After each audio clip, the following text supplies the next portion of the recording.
The CBS Radio Mystery Theater presents...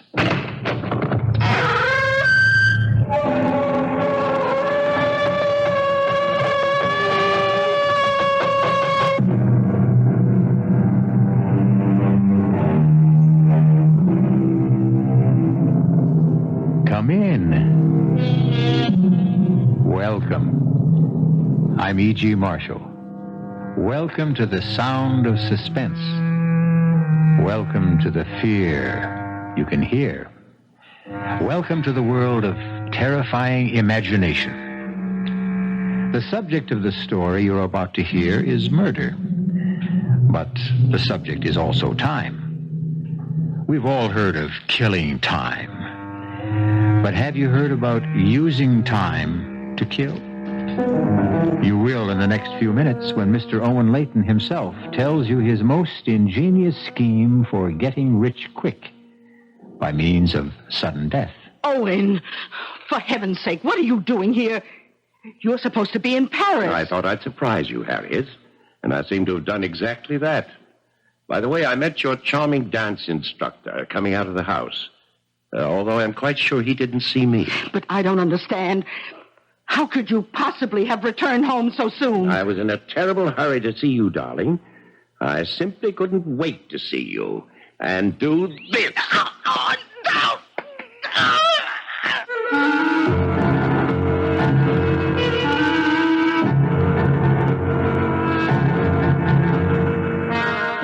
Our mystery drama, Sea of Troubles, was written especially for the Mystery Theater by Henry Slesar and stars Steets Cosworth. It is sponsored in part by the Kellogg Company, makers of Kellogg's Special K cereal.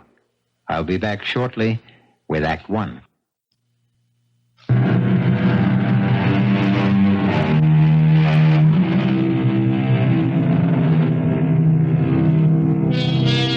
Our spine tingler begins across the sea, in the delightful city of Paris.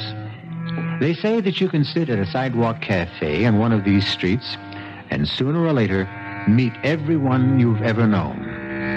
Well, now we're going to introduce you to someone who you don't know, but whose acquaintance you'll enjoy making. His name is Owen Layton, and he prefers to tell you his unusual story in his own words.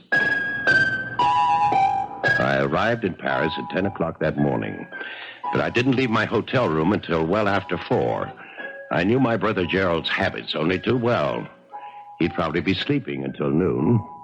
I knew where he would be at 4 p.m., of course, at Patrick's Cafe on the Rue de Montparnasse. Everyone loved Gerald at Patrick's because he was famous for always paying his bills. With my money, of course. Bonjour, monsieur. Bonjour. I chose a table well to the side, but my appearance still attracted considerable attention. And why not? With my rumpled English tweeds, a long gray beard in the style of Ulysses S. Grant, a pair of crutches to keep my monstrously bandaged foot off the Parisian asphalt. Well, I must have been quite a sight. Garçon, un Pernod, s'il vous plaît. Très bien, monsieur. Well, what do you know, Owen, for the love of Pete? Hello, Gerald. I'm glad you were able to recognize me under all this hair and bandages. Well, how are you? What's the matter with your foot? Oh, never mind about that. Give me a look at you. I haven't seen my kid brother in over a year. You know something? You look more French than ever. Yeah, come on now. Let's hear about that foot, Owen. And the beard. When did you grow all that shrubbery, huh? Well, I got the idea from you. The last time I was in Paris. This thing? Yeah. This is nothing compared to you. Now, listen, the last time I saw a beard like that, it was on a $50 bill. Yes. I guess it got a little out of hand. I'm thinking of trimming it, as a matter of fact. More like your style. Well, I'll introduce you to my barber. Hey, do me a favor, Gerald. Finish this Pernod for me. I shouldn't be drinking with my foot. Well, what's your foot got to do with it? It's the gout. You remember, I wrote you about it a few months ago. I had an attack just before I sailed for Europe. Well, how's your painting coming along? You sold anything yet? The only thing I sold is my watch. As if you didn't know. Yes, I know.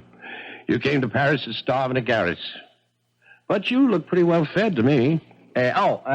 Speaking of that, how was Harriet, huh? Well, speaking of which, The money I sent you or being well fed?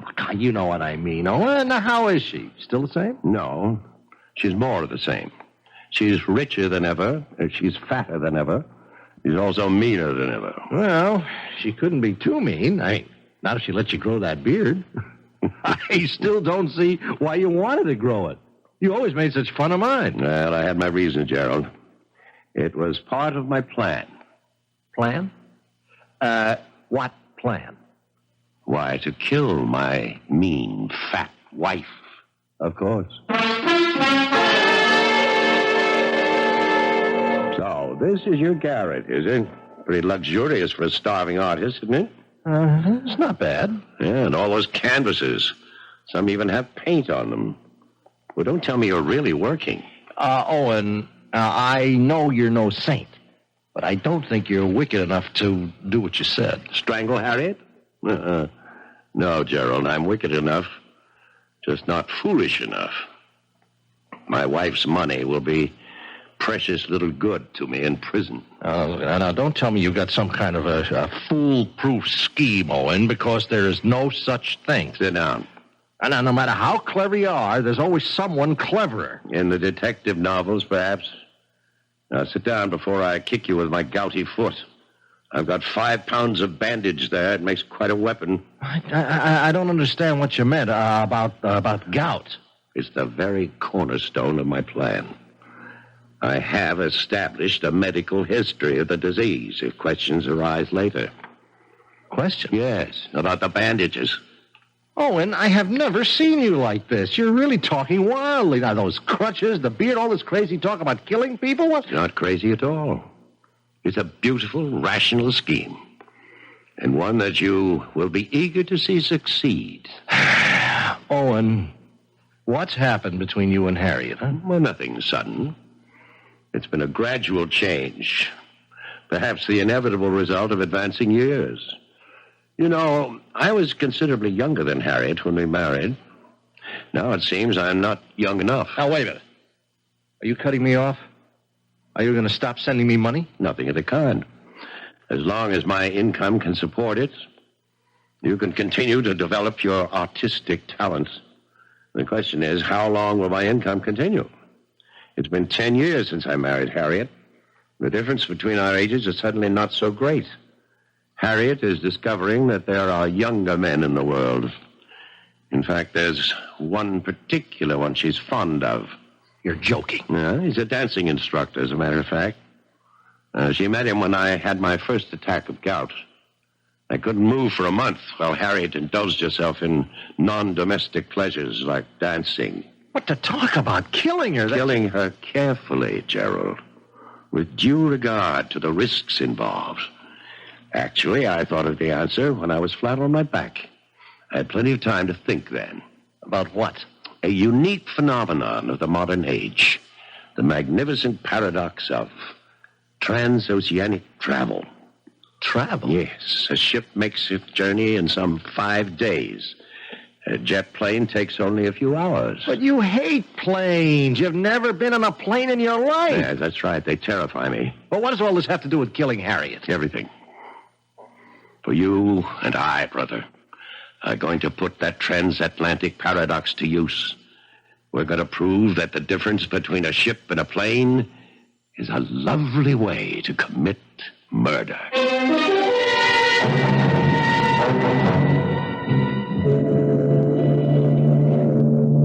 It was almost 2 weeks later that Gerald and I stood on the dock at Le Havre and looked at the trim lines of the SS Empress. She wasn't exactly the largest vessel lying at anchor, but on that particular Saturday, she was certainly the busiest. That was fine with me. The more excitement on the pier, the less noticeable Gerald and I were as we made our way toward A deck. Our progress was slow, since I never really managed to use those crutches. Finally, we made our way to stateroom G, and as the door finally shut behind us, I collapsed on the bunk. I looked at my younger brother's face and felt considerably better. Poor Gerald. His complexion was so pale white against his reddish beard, now fuller by 2 barbarous weeks. Relax, Gerald. Everything's going to be all right. Well, I wish I had your confidence, Owen. Now, let's take care of the passports first, and then we can call the steward. All right. Here they are. Ah, good. Now, we have to do this very carefully. With infinite patience, I set about the delicate task of removing the small photographs from both passports. I was as precise as a jeweler. Then I squeezed glue from a tiny tube and replaced them. One bearded face substituted for the other one. Yes, my brother and I look quite a bit alike, despite the 6-year difference in our age. Owen, are you sure nobody will notice? Now, you're not supposed to tamper with these passports. Yes, that's true. And I understand it's also a crime to kill someone. Nevertheless, that's exactly what I plan to do. Now, let's ring for the steward. All right. The man who answered our ring was a perfect delight. An aging cockney with a thin crest of white hair, the mouth of a pixie, and the squinty eyes of a myopic. The latter, of course, was going to be a blessing. Everything all right, Mr. Layton? Yes, everything's just fine. Your name, Mr. Pawkins? Yes, sir, that's me. Sir Pawkins, at your service. Well, Mr. Pawkins, I'm afraid I'm going to be something of a burden to you on this voyage. As you see, I'm an invalid. Oh, yes, sir, your poor foot, sir. Exactly, my poor foot. As a result, I'm going to be forced to take all my meals in here. So you'll have to arrange matters with the dining steward. I trust that can be arranged. Oh, yes, sir, don't you worry none about that, sir. Ah, good. Nor will I be spending any time on deck. The least bit of roll is extremely painful for me. So I'll remain in my stateroom until we reach port. What a pity, sir. Oh, it's all right, it's all right. I've got a great deal of business to take care of between here and New York. I'll have enough paperwork to keep me busy. So if you'll just bring me my meals and keep me from being disturbed, you'll be doing your job handsomely. All right? Understood? Oh, yes, understood, Mr. Layton. See you later then, Mr. Pawkins. Oh, yes, sir. Oh, we were lucky. He seems like a cooperative old geezer. Yes, but be careful. Always keep your door locked, so he can never enter without knocking. And every time he brings you that tray, make sure that you're either dozing or buried in papers. Understand? Understood. Yeah. Well, when I think about what you're going to do in New York while I'm on board the ship, What I'm going to do in New York is going to be a pleasure. But you're so cold-blooded about it, Owen. You are going to kill a human being. No, I never said that. I said I was going to kill Harriet.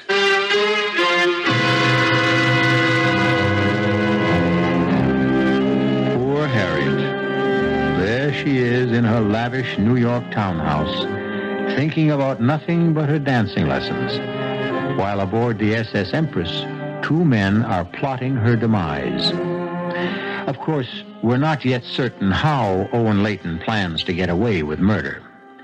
Even if he does fly to New York and his brother sails in his place, we'll simply have to wait until I continue shortly with Act 2.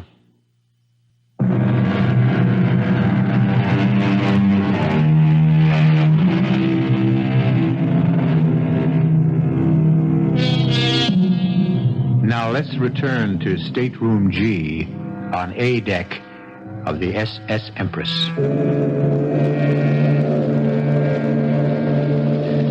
It's almost sailing time. The first all visitors ashore warning has been sounded on all levels of the great ship. But in Stateroom G, of course, the warning has a special significance, because now the visitor has become the passenger, and the passenger has become the visitor.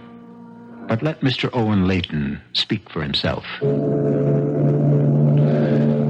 listen to me, Gerald, and listen very carefully. For Pete's sake, Owen, we've been over this 100 times. But now I'm saying it for the last time. You must do exactly what I've said. Exactly. The smallest variation can cause total disaster. Oh, I promise you, I won't move from the stateroom. I'll be a good little rabbit in my cage. Yes, it's exactly what worries me. Your rabbit-like tendencies. Don't expect me to enjoy it. When I think of all those cute little bunnies strolling around on the deck. No, just forget they're there, understand?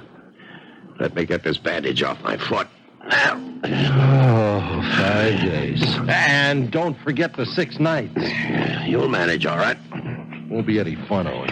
Yes, and neither would it be any fun to fill gas tanks in Hoboken.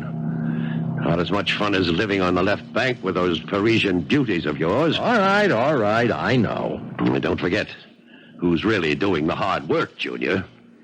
Including that plane trip tonight. Oh, for me, that's the worst part of it all. Listen, how high do those buddy things fly? Oh, 30,000 feet, I think. Oh, it's preposterous.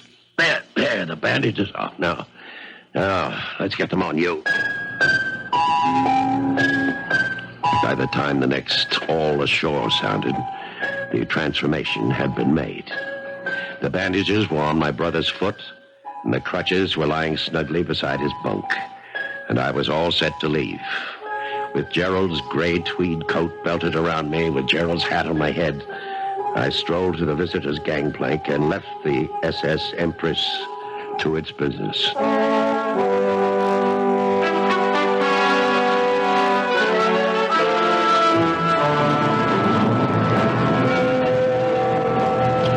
In a way, it was fortunate that I dreaded air travel so much. The thought of being carried aloft some 30,000 feet inside the monstrous machine parked at the Gate 7 on Orlick Field was completely engrossing. For this reason, I overcame any nervousness I might have had upon confronting the immigration authority. The official merely glanced at the photograph in my passport book, snapped it shut briskly, and handed it back. Mr. Gerald Robin Layton was on his way back home. I don't recall much about the flight. I remember about 10 minutes of sheer terror when we took off on what seemed like a ridiculously short runway. I know there were several more hours of alternating fright, numbness, and drowsiness, helped by liberal amounts of alcohol. And then there was that agonizing half hour following the captain's announcement of our approach into Kennedy International Airport. And wonder of wonders, I was safe. The only one in danger was my wife. It was midnight in New York when I climbed into a taxi and gave the driver our destination, Grand Central Station. In the terminal, I deposited my single piece of luggage in a public locker and took still another taxi to the street where Harriet and I had spent the last 4 years of our marriage. The brownstone was an imposing building from the exterior, but Harriet's money had made it possible to scoop out the interior and transform it into a duplex of cunningly modern design. I had spent several happy hours in this house, about 7 or 8, I think. It was 1:20 in the morning by the time I arrived, and the traffic had gone from the quiet streets of Sutton Place. The street was empty. The shades of the buildings opposite had all been drawn against the night. I felt certain that no one saw me quietly insert the key into the lock of the front door. I went quietly upstairs to the bedroom. It was empty. But that was no surprise. It was Saturday night. Presumably, I was in Paris. Therefore, Harriet was on the town, probably in the company of her dance instructor friend. In a way, I was glad that she was running true to form. It helped me feel justified in taking the drastic course that I was about to take. About 20 minutes later, I heard the front door opening again. Oh, my feet. My feet. You danced my little tootsies off tonight. You Fred Astaire, you... Well, that's what you're paying me for, Mrs. Layton. Oh, that's what you think, lover. Well, speaking of Oh, love... no, stop it. Now, Douglas, no, stop it, you brute. You mean I don't even get a kiss goodnight? Oh, tomorrow night, maybe. Right now, I just I want to go to sleep. I thought you looked a bit preoccupied tonight. Is anything wrong? No. Unless you count a cable from my husband. Well, he's still in Paris, isn't he? He sailed on the Empress. He'll be here in another 5 days. Well, that's too bad. Isn't it? You can stay tomorrow, all right? I'll count the hours. Good night, my princess. Good night. And then Harriet started up the stairs. I picked up the pretty blue vase that adorned her dressing table and placed it behind my back. Hello, Harriet. Oh, and for heaven's sake, what are you doing here? You're supposed to be in Paris. Well, I thought I'd surprise you, darling. And I seem to have done exactly that. But your cable, you said you were taking the Empress. She won't arrive for days. Well, actually, I changed my mind about taking the ship. I flew instead. You? You were never inside a plane in your life. No, there's always a first time, isn't there? For everything. But why? When you're so terrified of flying. Because I was in a hurry, darling. I simply couldn't wait to see you and do this. Don't!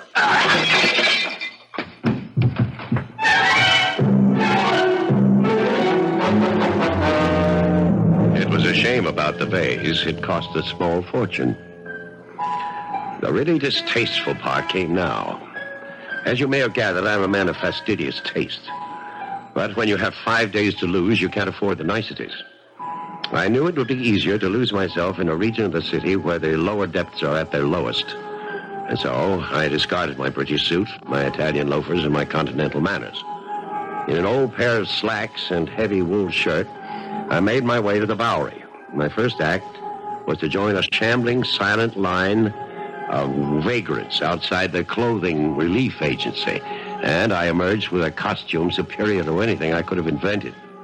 A moth-eaten sweater, a double-breasted jacket with a shredded lining, and 1,000 unironable creases. And then I bought a bottle of Sauterne for 98 cents and rented a bed in a hotel called Miller's for 75 cents a night. And then, the next day, in a steam-filled diner where the coffee tasted like antiseptic, I picked up a mud-stained newspaper from the dirty tile floor. There on the second page was an item which gave me an appetite even in that place. It said, "Woman found murdered in East Side Brownstone." Ah, but the smaller headline beneath it was even more delicious. It read, "Dancing teacher held as suspect." It wasn't something I planned or expected, but, well, why not? Why not? Say, I think I'll have some more of that coffee.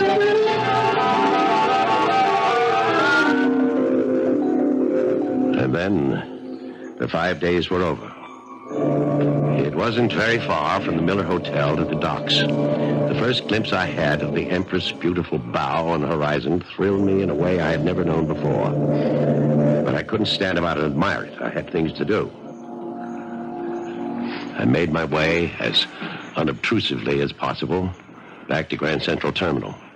I removed my luggage from the locker, and then in the washroom I shaved and changed into clean clothes. Then I went down to Pier 16 to greet the arriving Empress.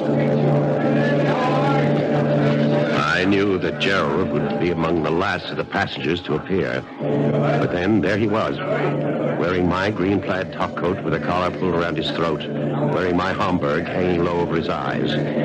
He was using my crutches, too, and not very well. But with his foot so heavily bandaged, he still made a convincing cripple. Owen, over here. For a minute I didn't think you'd make it. Well, how was it? How did everything go? Fine. Look, when can I get rid of these crutches? They are killing Never me. mind the crutches. What about the steward, Mr. Pawkins? Did you see him before you left the ship? No, I managed to avoid him. I didn't even tip him either, just as you said. Good. Now get into that car. This isn't your car, is it? It's a rental car. Now get inside so we can switch clothes. A rental car? Well, weren't you taking the chance? I rented it in your name, Junior. Don't worry about it. You really thought of everything. Owen, I have to give you credit. Now just give me my clothes and that bandage, and fast. And so we made the switch as before. By the time I stepped out of the rented automobile, I was dressed in the Homburg and the green plaid coat. And the bandages were back where they had originated. In fact, the crutches seemed like old friends as I hobbled back to the entrance of Pier 16. I spotted the ship's petty officer emerging from the passenger exit. Pardon me, sir. Yes, sir. What can I do for you? Well, it's rather embarrassing. You see, there's a steward that I meant to take care of before I left my stateroom. He was very kind to me. What's his name? Pawkins. He's an old fellow, very nice. I hated to miss him when I left, but somehow I did in all the excitement.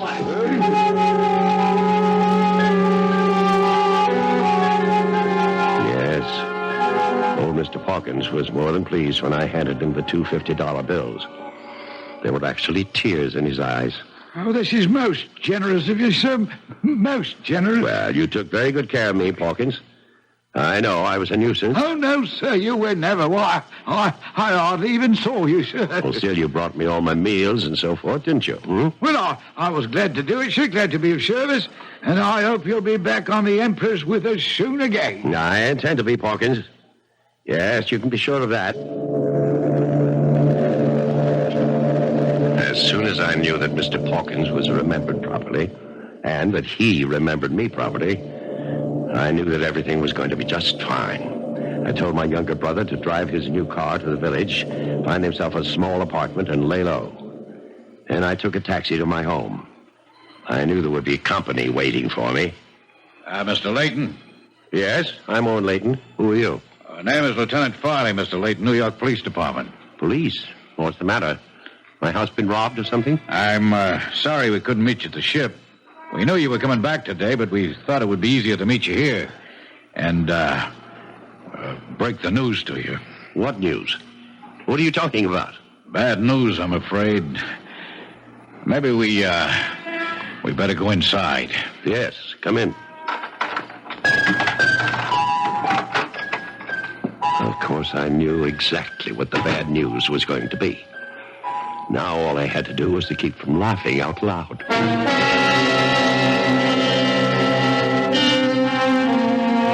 We seem to have been witness to the perfect murder. Owen Layton can't be blamed for the murder of his wife, and for the most natural reason in the world. Owen Layton wasn't in New York when his wife was murdered. Owen was on the high seas. Just ask Mr. Pawkins or anyone else aboard the SS Empress.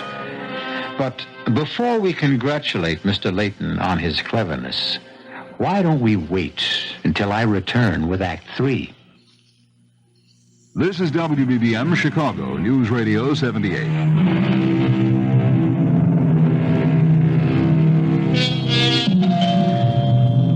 Owen Layton is a happy man today, despite the fact that he is all alone in the reconverted brownstone on Sutton Place.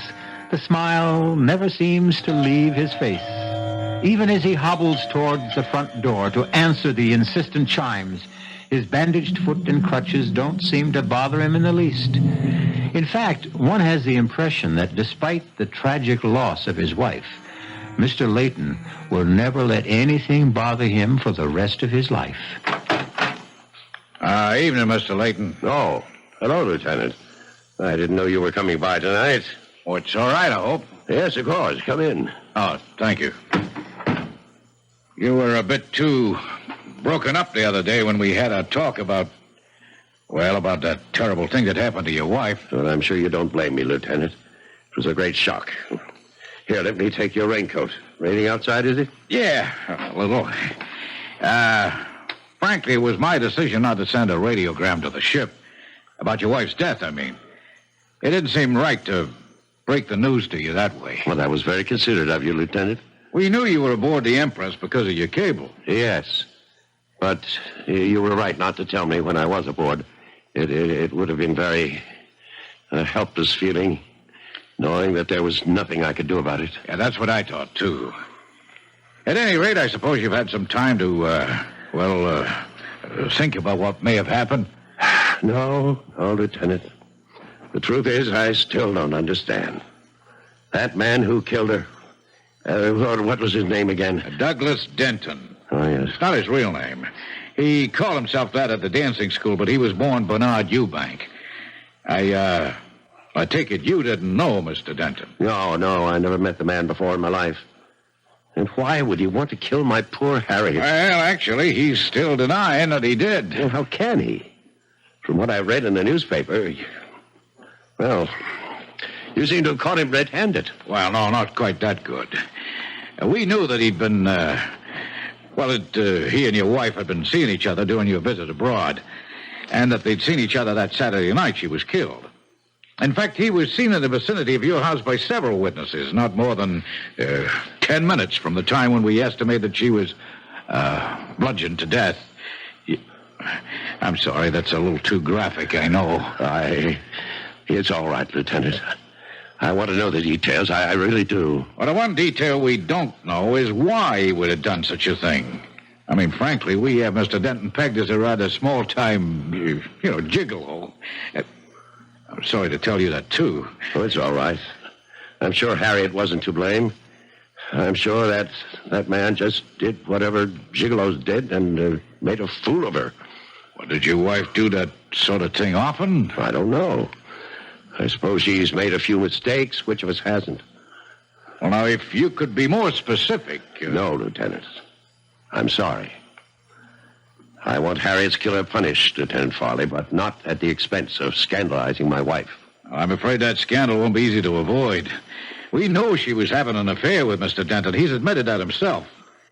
But that don't give him any reason to break a vase over her head. Yes. Unless she had decided to end the affair, of course. Well, it's one possible theory, of course. Didn't you say you found my cable to her about coming home on the Empress? Yeah, that's right. Harriet didn't know I expected to return from Europe so soon. And perhaps when she informed her friend, Mr. Denton, he got angry. Yeah, that's possible, too. He might have just acted impulsively. Yes, Lieutenant. I'm sure it happened just that way. They quarreled. In your bedroom? Very well, in our bedroom, yes. They quarreled. And he picked up the vase and he struck her. But somehow... I can't believe it was cold-blooded or premeditated. No matter what the man is, Lieutenant, I hope the law isn't too harsh with him.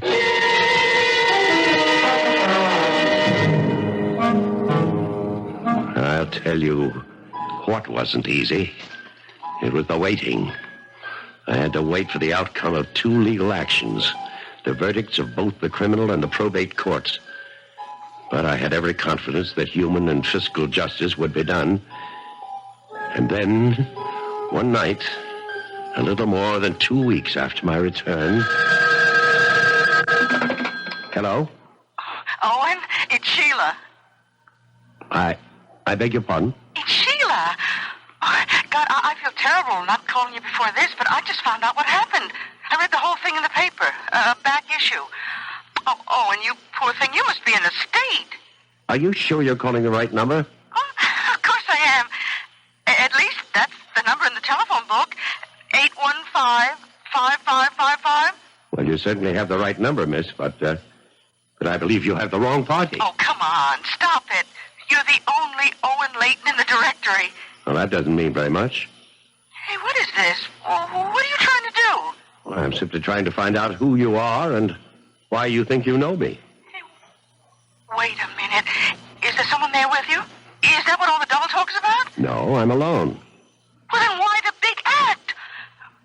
Oh, now listen, Owen. I told you not to try any of that shipboard romance stuff on me. I won't stand for it. Did you say shipboard romance? You heard me. I warned you that I wasn't interested in a friendly little kiss at the gangplank kind of stuff. Listen, you're not talking about the ship you mean isn't the Empress. Of course it's the Empress. Cheryl, you idiot. Huh? Oh, what did you say? I said, forgive me, I'm just so mixed up about things right now. Well, you can't be so upset that you'd forget about me. Besides, from the way you talked about your wife, she didn't mean a thing to you. Look, Sheila, I can't talk anymore right now. You're not brushing me off that easily. Oh, and I warn you. No, I'm not trying to brush you off. It's just that I'm having visitors, Sheila. Important people, business. All right, tomorrow then. Early tomorrow. I'm not sure I can make it tomorrow either. I may have to go out of town. There are things to settle regarding my wife's estate. Well, there are things to settle, all right. Between us, lover. Oh, God. Dear God, he's ruined everything. Everything.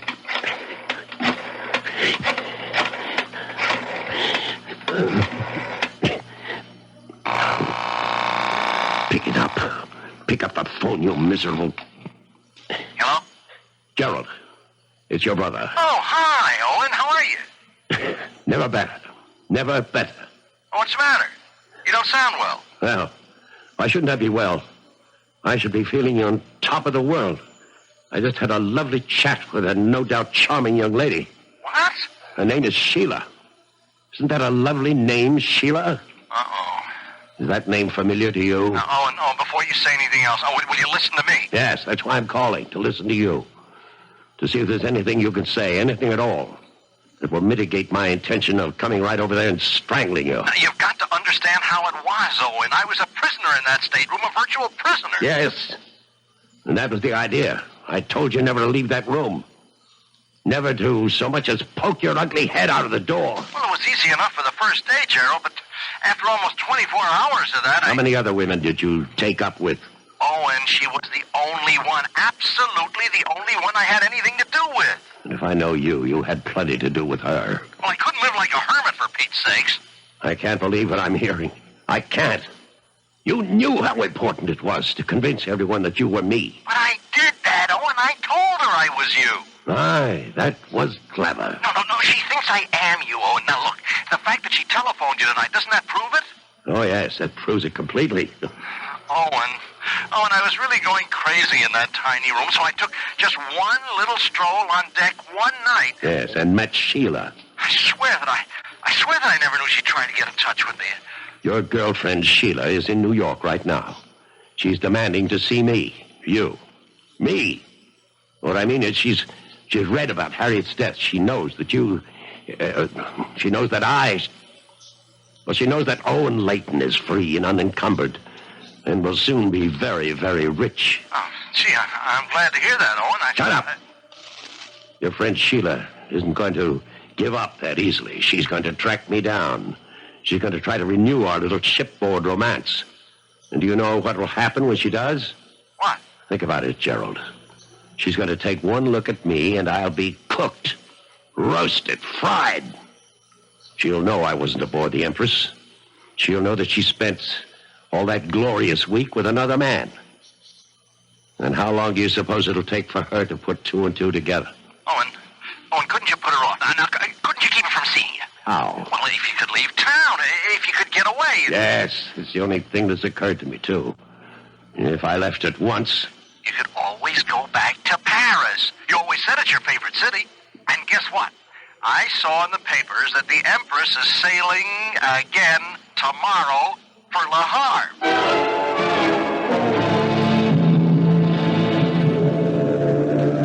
For the first time in my life, I wasn't looking forward to a sea voyage.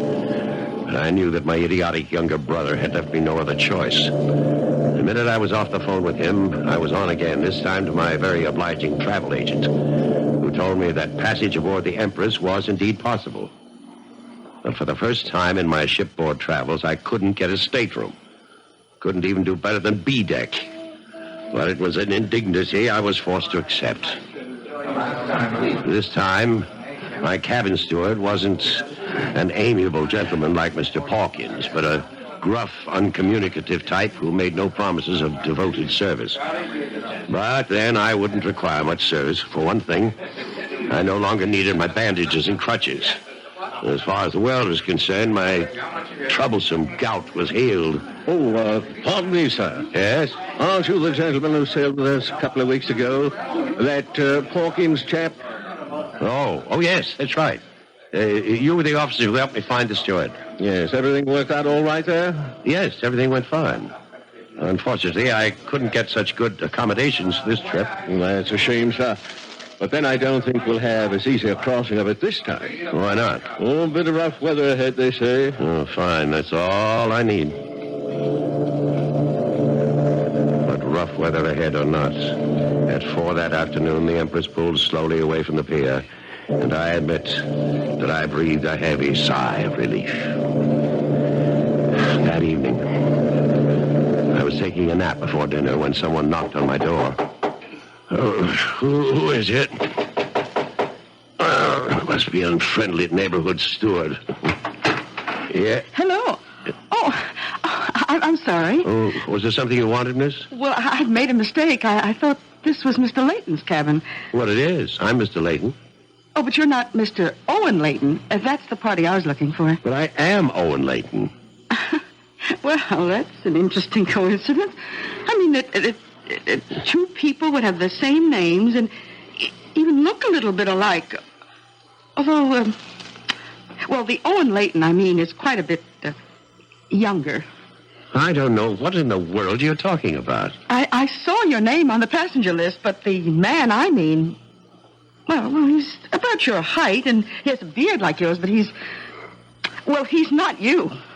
Well, and who are you? My name's Sheila. Sheila Ross. Sheila. I met Owen Layton 2 weeks ago, right on the ship. And now suddenly there's another Owen Layton going the other way. There's something very fishy going on here. You're mistaken. I swear you're mistaken. Listen, Mr. Whatever your name is, I don't know what this is all about. I don't know why there are two Owen Laytons going back and forth on this ship. Well, what's so strange about that? I mean, why are you going back and forth? Me? Because I have to. Because it's my job.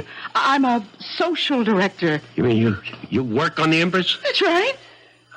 And right now, I'm going to work on finding out what this is all about. I stood rooted to the cabin floor, listening to the melancholy sound of the ship's whistle, warning the seas ahead that we were on our way, heading straight for troubled waters.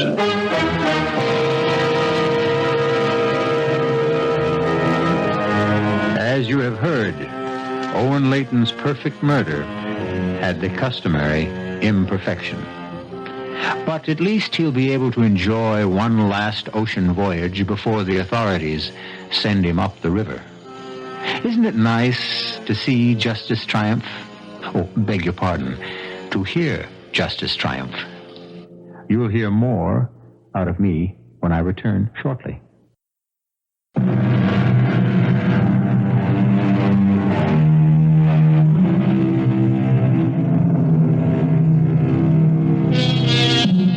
We hope you enjoyed tonight's voyage.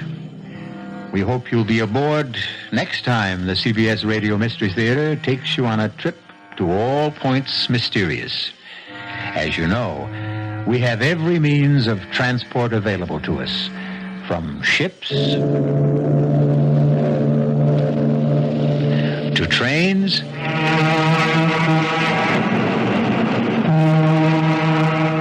to planes. And isn't it wonderful to realize that we didn't use a drop of gas or oil? Our cast included Steets Cosworth, Earl Hammond, Bryna Raeburn, Dan Ocko, and Ian Martin. The entire production was under the direction of Hyman Brown. And now, a preview of our next tale. Well, I'm about a quarter of a mile into Baron Frankenstein's woods, and it's pretty much Dulesville so far. I was just thinking how strange it is. Haven't seen any animals around. Wait a minute. I think I just heard something. Probably a rabbit. I hope. Hey, there it goes again. Weird. Everything's so deathly still, and then suddenly just the faintest whisper of a sound, like something dragging. Hey, who's there? Do you think you're frightening me? Okay, I'll go in after you. The eyes. I can see them glowing. My God, it can't be. Oh, no, it's... Radio Mystery Theater was sponsored in part by Anheuser-Busch Incorporated, brewers of Budweiser. This is E.G. Marshall inviting you to return to our Mystery Theater for another adventure in the macabre. Until next time, pleasant dreams.